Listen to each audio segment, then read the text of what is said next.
جیسا کہ آج 5 محرم الحرام ہے اور ہمارا جو قافلہ یہ زری پاک امام حسین علیہ السلام سے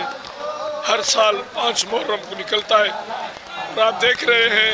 ان مومنین کو سلام پیش کرتا ہوں عزاداران امام حسین علیہ السلام کو۔ اتنی بارش، طوفانی بارشوں میں بھی یہ اپنے امام حسین کو پرسا دینے میں کوئی کسر نہیں چھوڑ رہے۔ جی تو ہی اج جو جلوس ہے 5 محرم جو ذریعے پاک امام حسین علیہ السلام کا نکتل ہے،